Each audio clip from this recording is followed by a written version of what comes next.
How's this for you? Is this good? Well, hopefully you'll actually talk in the volume that you'd normally talk in. Well, you know. Yeah. If wishes were horses. We'd all be cannibals. Is that how it goes?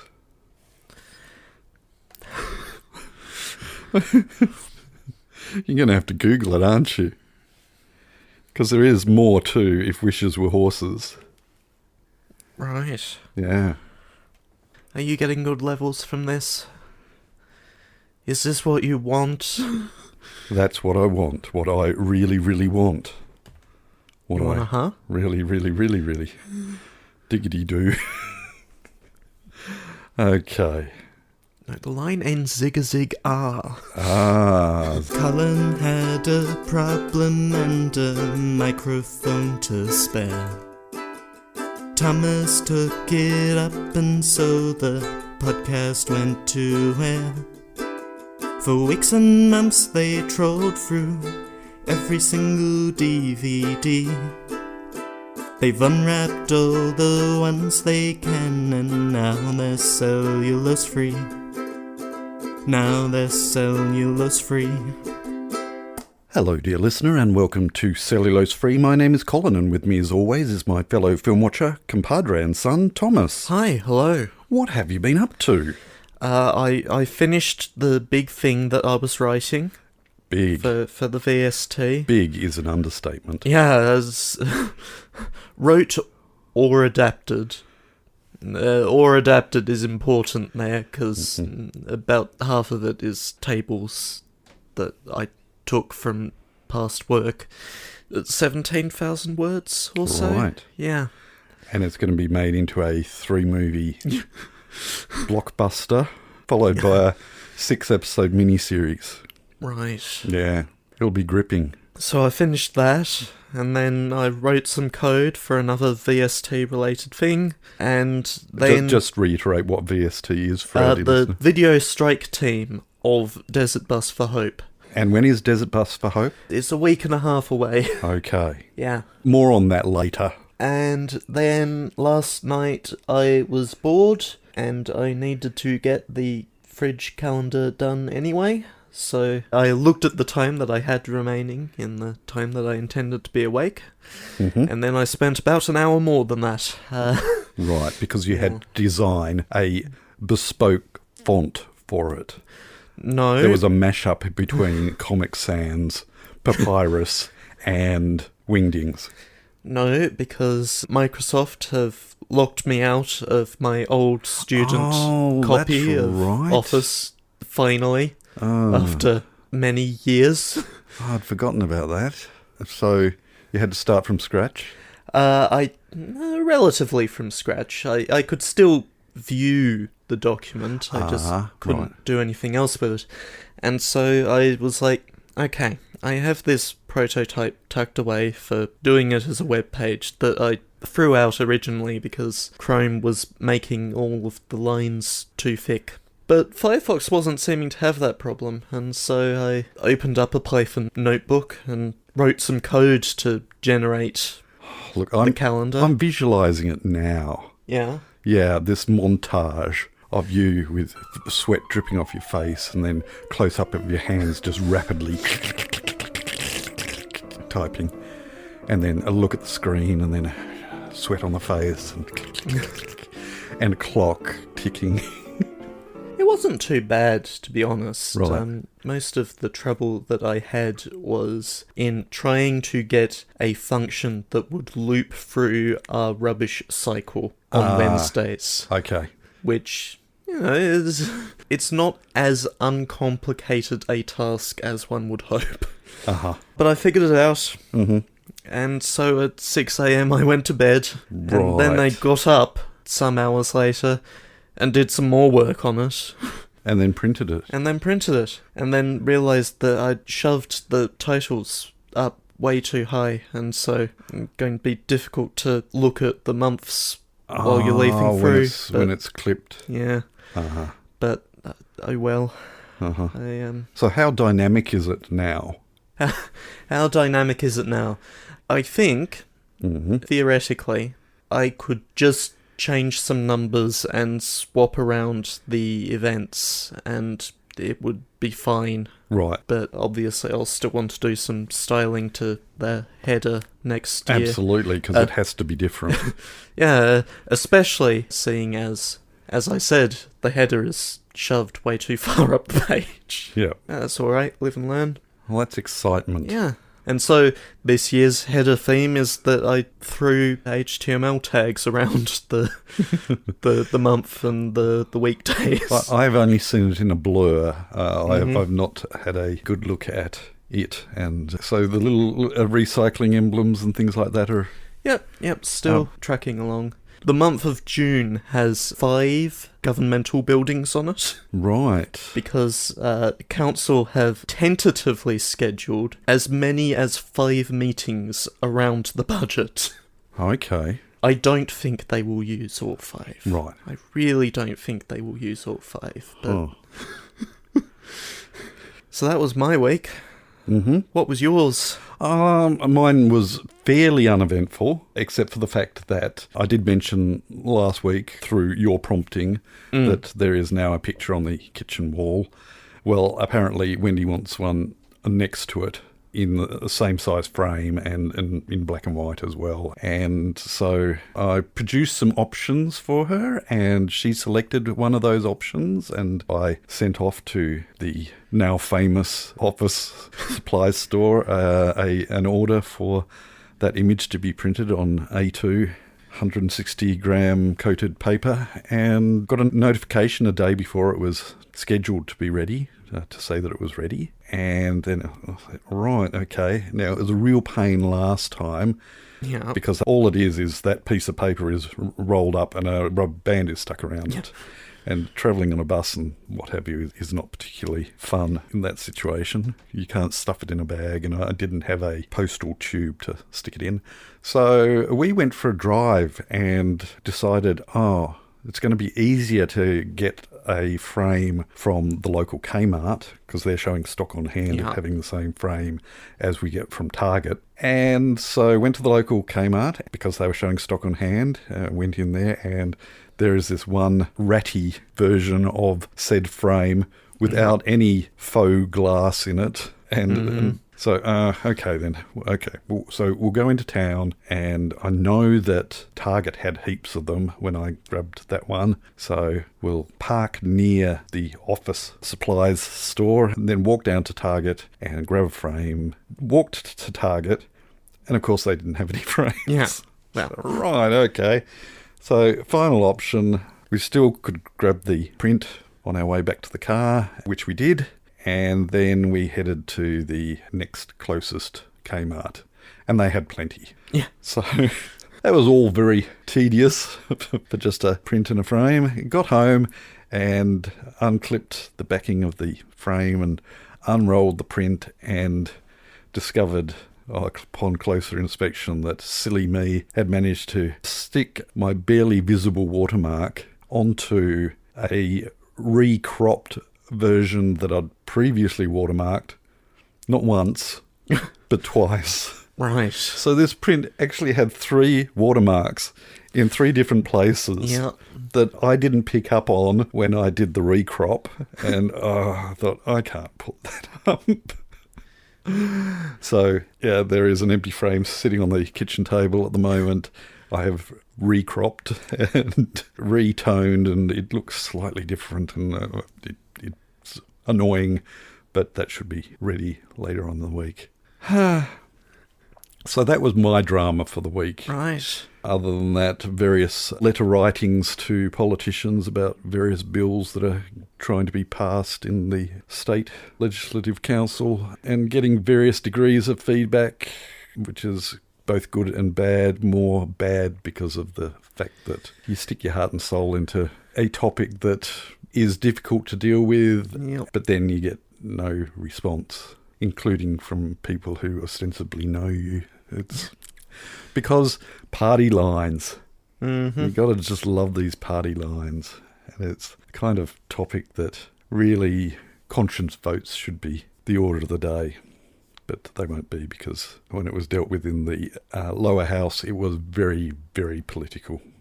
Yep. Point scorings left, right and centre and jabbings and pokings, and it was disgraceful. It really was. Anyway, Yep. that was my week. Yep. So hopefully by the time we record next week, there will be a second picture up on the kitchen wall. One of the other children's photo project from last year is finally up on the wall, at least one of those prints. So that looks really good up there. Except it makes me think, maybe we need some better lighting up that hallway. Who is to say? You probably. Yeah, headache for another day. Anyway, speaking of headaches for another day. Yeah.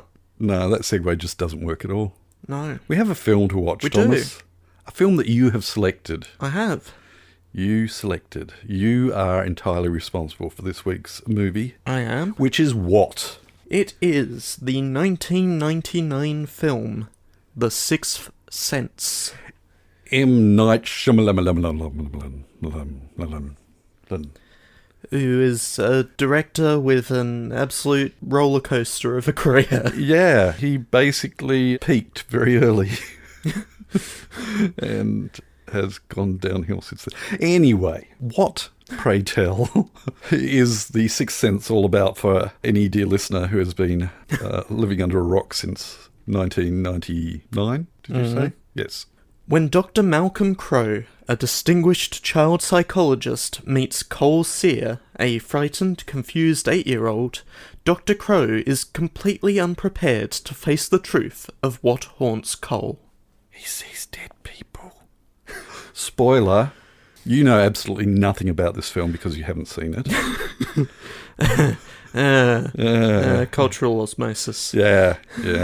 As I mentioned last week, I think if anyone was to ask you what film has a twist at the end that shocked audiences when it first came out, this would be the one that springs to mind. So I don't know what's worse, having someone spoil the twist or to tell you that there is a twist.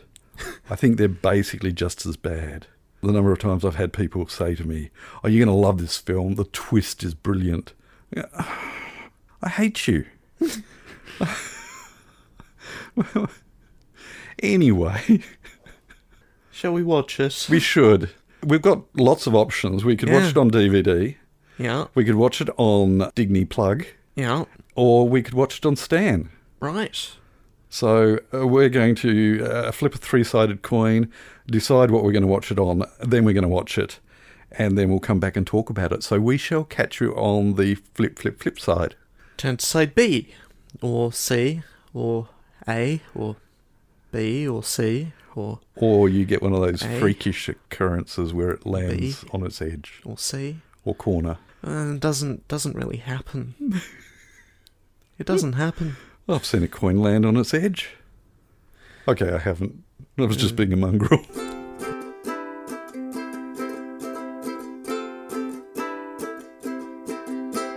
So what did you think? So what did you think? But Shyamalan can clearly write and direct good films. Yeah. And in recent years, he's gotten a little better. Not a whole lot better. Is still hovering in the middling range.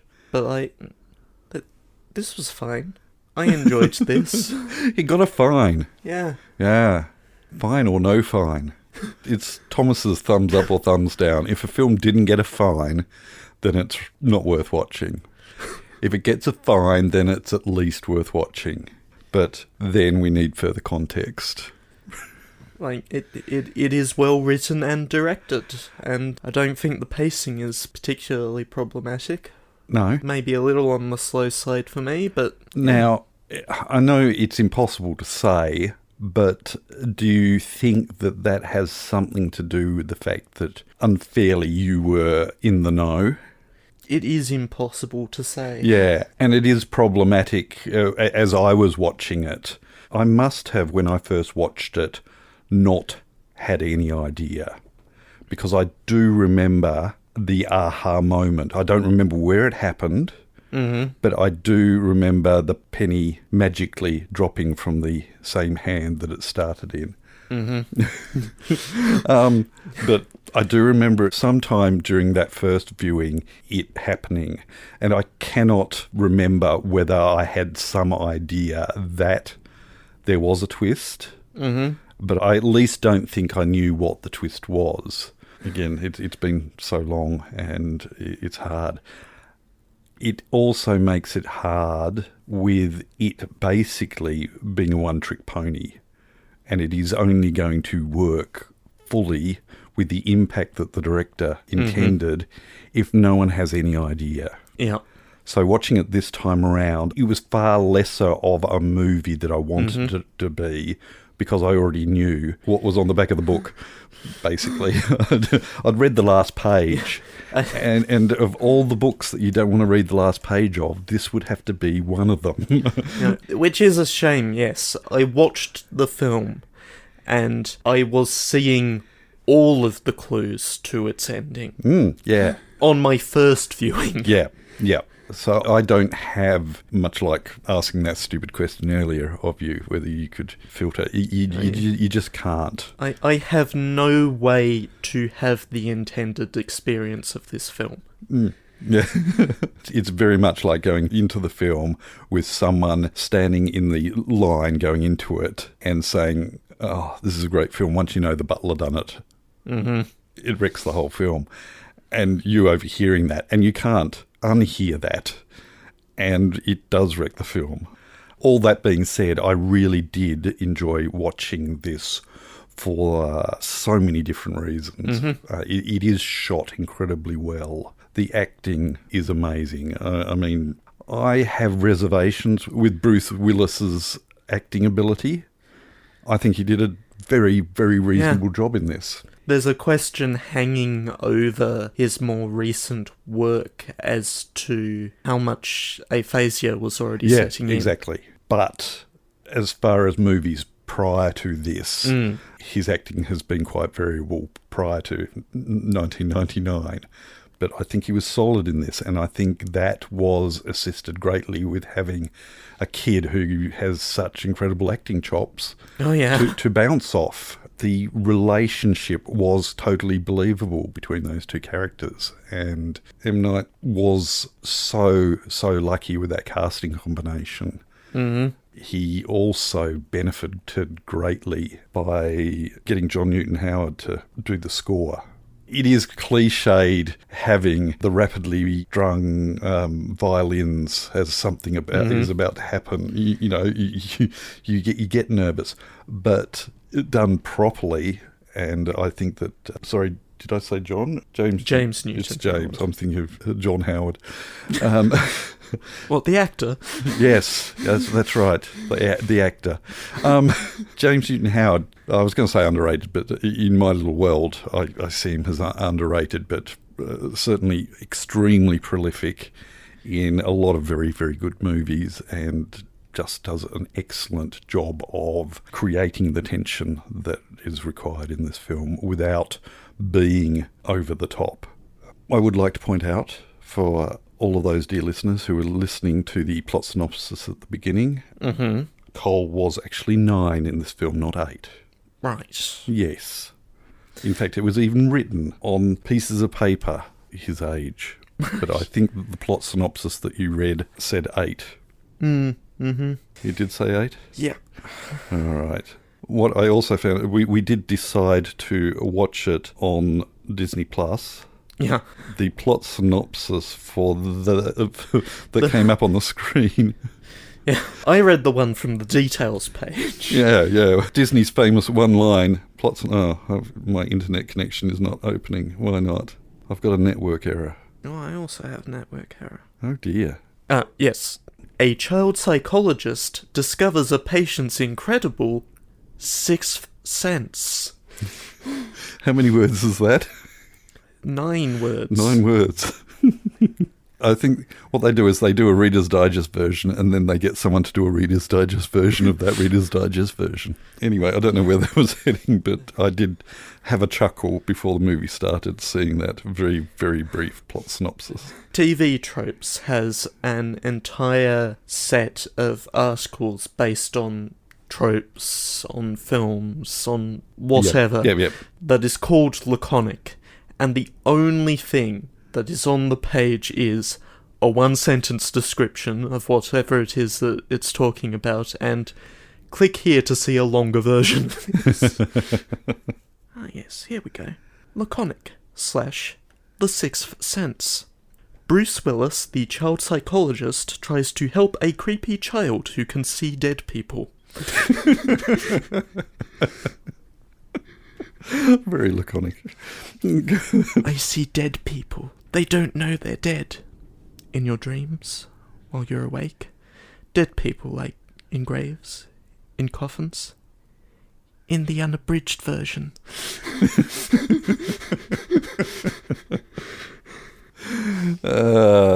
Dear. They know how to have fun over there. Yeah. The other thing I found whilst watching this, I certainly had a weird, I guess, supernatural upbringing as far as having a religious upbringing, but also having family who also carried different beliefs, but also having an incredible fascination as a kid, an avid reader, getting his hands on books about UFOs and unexplained mysteries and spontaneous human combustion at the age of this kid, and ghosts and famous photos of ghosts in quotation marks. I was just absolutely fascinated with the stuff. And I'd completely forgotten about the scene where the mother is looking at the photos of her child and seeing these weird smudgies in the photos.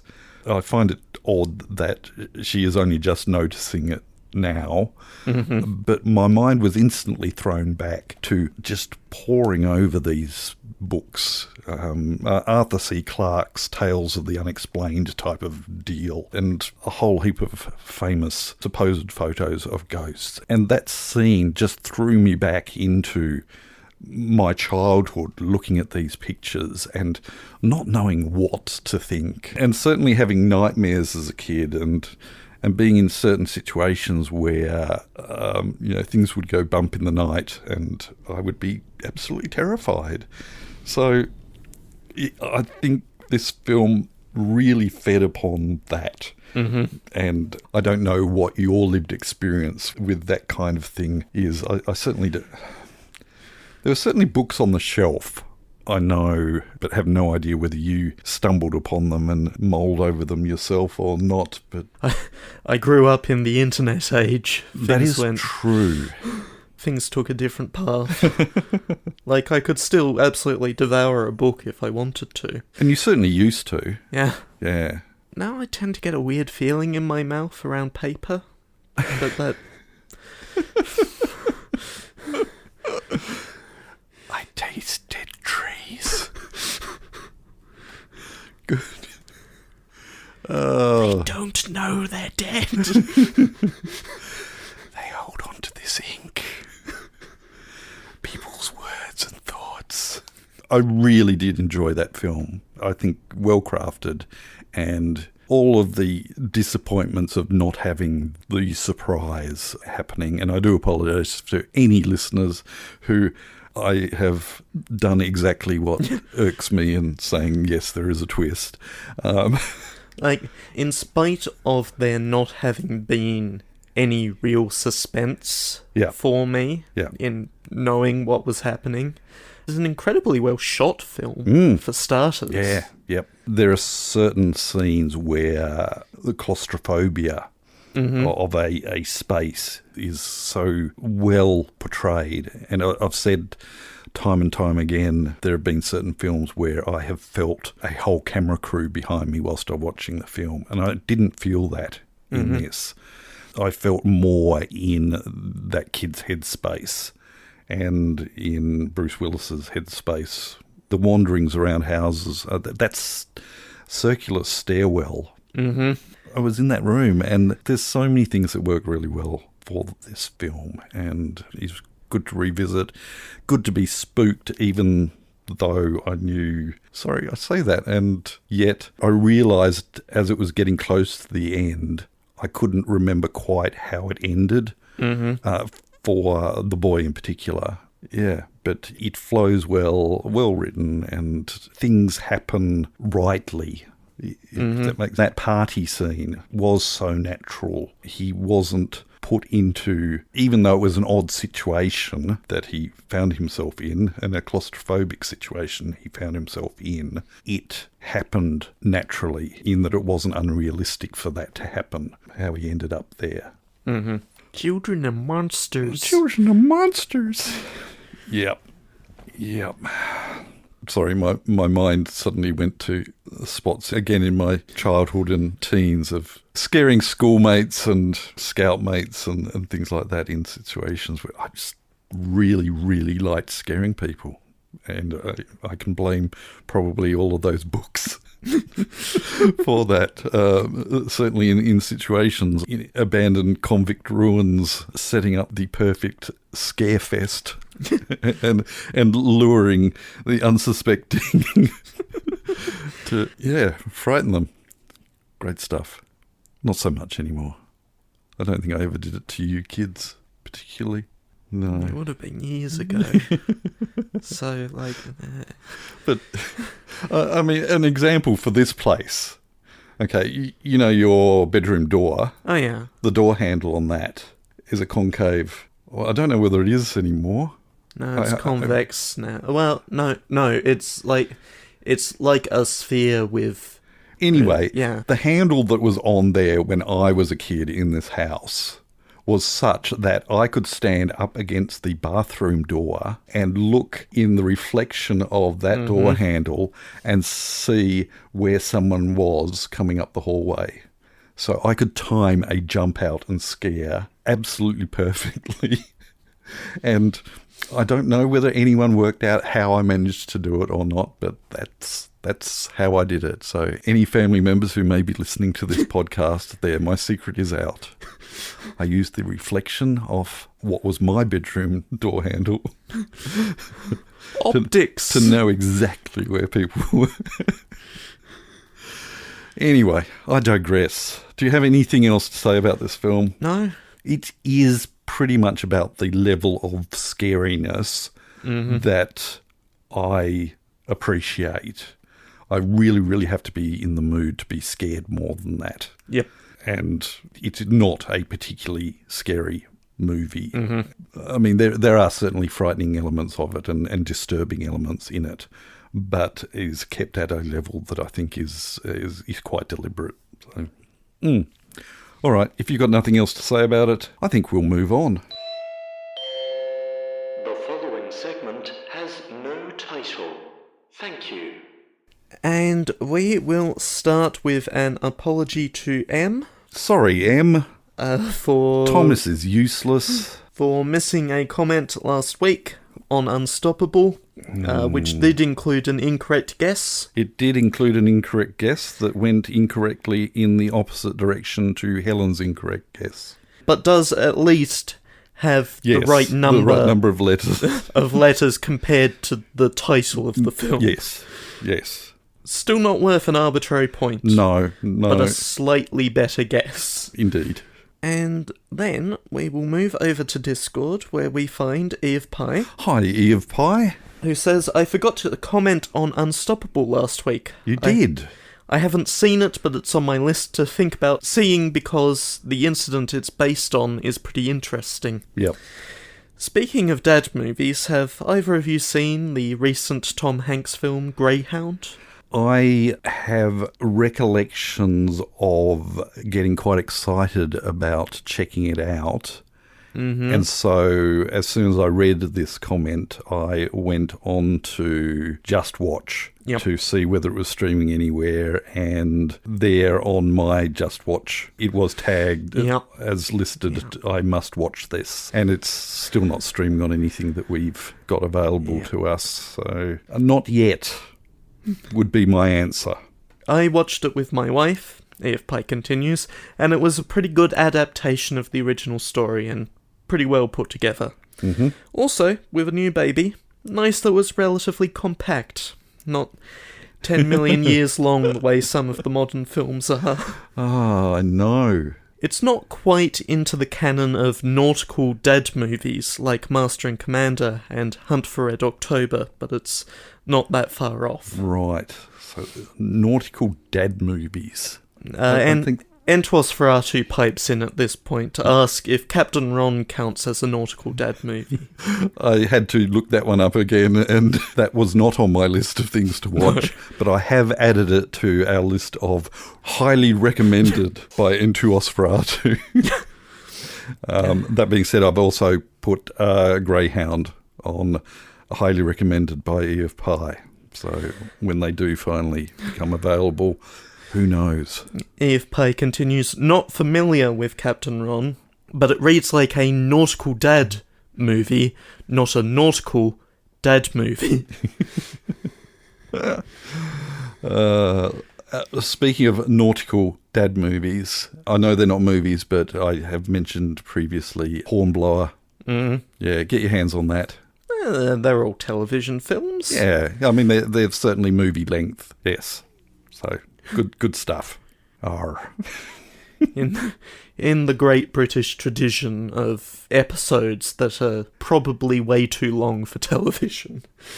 I think they do a good job of episodes that are a decent length for television. Like the pace isn't ever a problem. It's just that they're all 90 minutes or 2 hours long. Hey, if it takes that much to tell a story, then I'm all for it. There's a reason that British drama series are so short, and it's not because nobody has many ideas. No. It's because they spend all their budget on very long episodes. Yes, it is quite a tradition. Yeah, do yourself a favour and get some Hornblower into you. And over on Facebook, Helen... Hi, Helen. ...says she hasn't had a chance to listen. Wow. But she has provided us with our only guess. Hang on. I think we need to dig a little deeper here. Helen, busy? Yeah, okay. Fair point. Helen is busy. This end of the year? Yeah. Yeah. All right. So we have a guess. She does provide our one guess of the episode. Mm-hmm. And that is Blund Fury. BLNDFURY. I did say last week that our dear listeners only needed to remove one character from the title of the film. Helen has removed the I, which is, kind of funny, removing the I from Blind Fury. in a dark sense. I'm going to have to dig up and does turn out to be the correct answer. It does. Helen, busy as she is, still manages to claim an arbitrary point here by guessing the correct Blund Fury. Well done. Yes. If anyone has any suggestions as to what the file name for this episode of Cellulose Free might be, send them in, as well as film suggestions and any other sort of comments.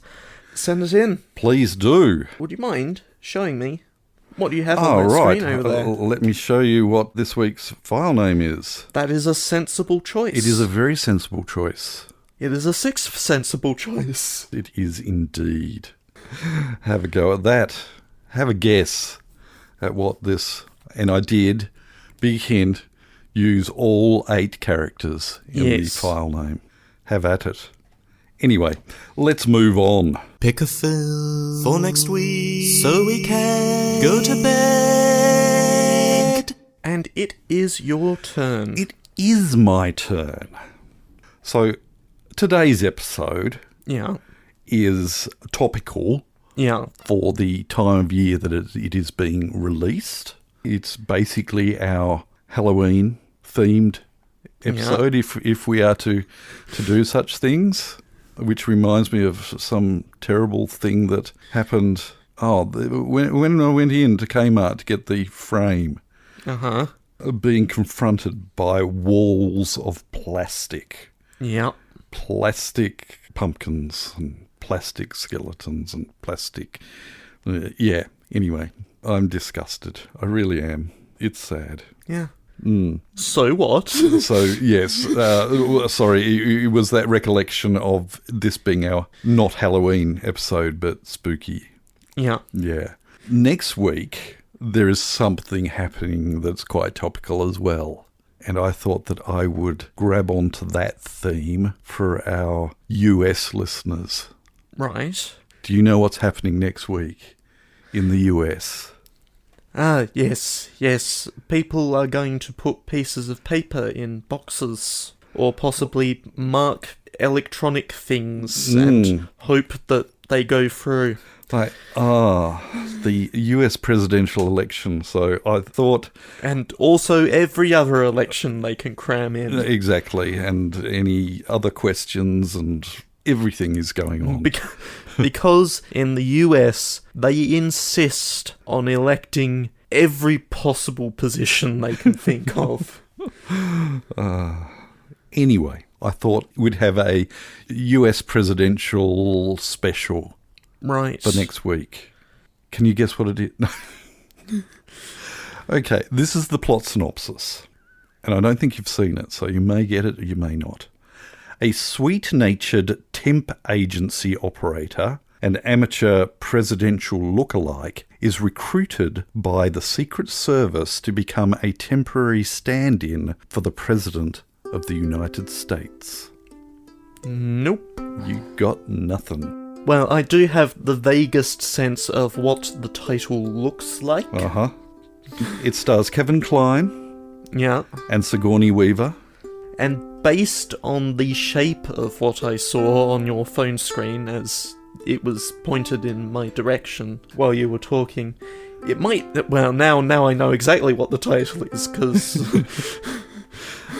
Next week, we are watching the 1993 movie Dave. Yep. The comedy romance. We hope that you can... Sorry, I just threw that out at you. We hope that you can join us in watching Dave next week. But until then, we'll catch you next time. Bye. You have been listening to Cellulose Free.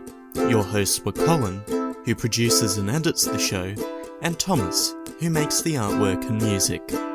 Cellulose Free is recorded in the Deranged Cat Studios in scenic Tasmania, Australia. We keep track of our extensive physical media collection through My Movies, which we highly recommend.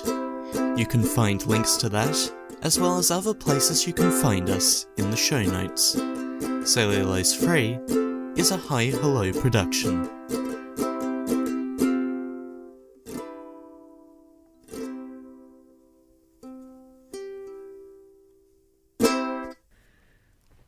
Yeah, my mind's on other things than the US election somehow at the moment. Yeah.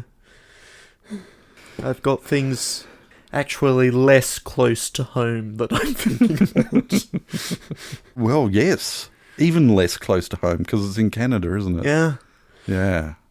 Which is further away. If you're just pointing towards the border, to the closest point you can get to on the border, then yes. Oh, yeah. Because... But if we're pointing at Washington, then that's DC, much that further is much away further than Victoria, BC. Yes, true. Anyway, we're waffling. Yeah. I'm stopping.